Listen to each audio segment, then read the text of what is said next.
फ़लस्तीनी इलाके गज़ा में इसराइल की बमबारी से होने वाली तबाही उनको ज़रूर कोई रिलीफ मिल जाएगा। इस इलाके के राहदारियाँ जो खुली राहदारियाँ थी उस पर कब्ज़ा किया। आइए दिखाते हैं आपको ज़्यादती, करप्शन और पाकिस्तान में इन दिनों एक बार फिर बड़े ज़ोर शोर से ये बहस चल निकली है कि वज़ीर आज़म इमरान खान ने इस्लाम।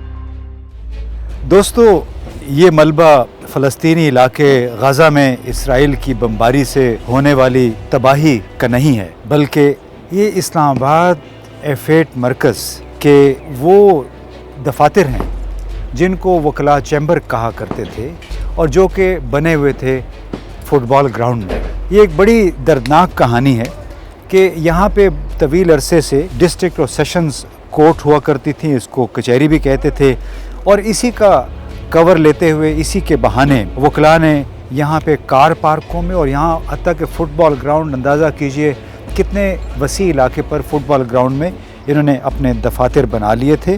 बिल्कुल गैर कानूनी तौर पे इसकी किसी से इजाज़त नहीं ली गई थी, बल्कि यहाँ पे जो बिजली के कनेक्शन थे वो भी गैर कानूनी थे, यानी कुंडा कनेक्शन था। ज़्यादातर इधर उधर के ट्रांसफार्मर से लेके ये बिजली इस्तेमाल हो रही थी। ये दफातर F8 मरकज़ की राहदारियों में भी, यानी सर्कुलेशन एरिया में भी कायम किए गए थे। बल्कि दिलचस्प अमर ये है कि हमारा प्लाज़ा जहाँ पे है, हमारा दफ्तर है जहाँ पे, उसके लिए स्टील की एक सीढ़ी बनाई गई थी हंगामी रास्ते के तौर पे।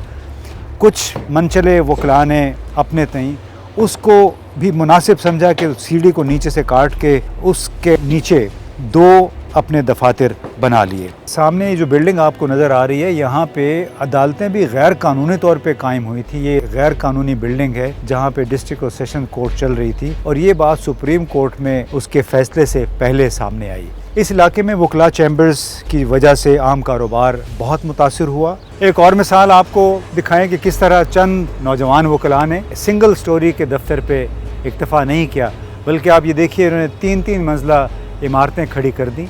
और जब हमने इस पे एहतजाज किया, उनसे शिकायत की, तो उन्होंने कहा कि अच्छा, आपको अगर एतराज़ है तो आप अदालतें आपके पास है, जाके अदालतों में हमारी शिकायत कर दें। और उस वक्त चूँकि जो माहौल बना हुआ था, जो इनके जहनों में एक फतूर था, उससे ज़ाहिर है अगर आप अदालत भी चले जाते तो ना अदालत उनके डर से कोई एक्शन लेती थी, ना यहाँ का पुलिसमैन इनके ख़िलाफ़ कोई कर सकता था, ना मकामी इंतज़ामिया। लेकिन बिल आखिर उनके साथ अब वो हो रहा है जो असल में होना चाहिए था। वो बिल्डिंगें अब गिराई जा रही हैं रफ्ता रफ्ता, जो यहाँ होनी नहीं चाहिए थी। अब आपको एक और मिसाल दिखाते हैं सर्कुलेशन एरिया की, कि किस तरह वकला ने एक एक करके इस इलाके के राहदारियाँ जो खुली राहदारियाँ थी उस पर कब्ज़ा किया। आइए दिखाते हैं आपको कितना एक वसी इलाका है। ये सर्कुलेशन एरिया की एक साइड है, इसी तरह सर्कुलेशन एरिया की ये दूसरी साइड भी आप देख सकते हैं।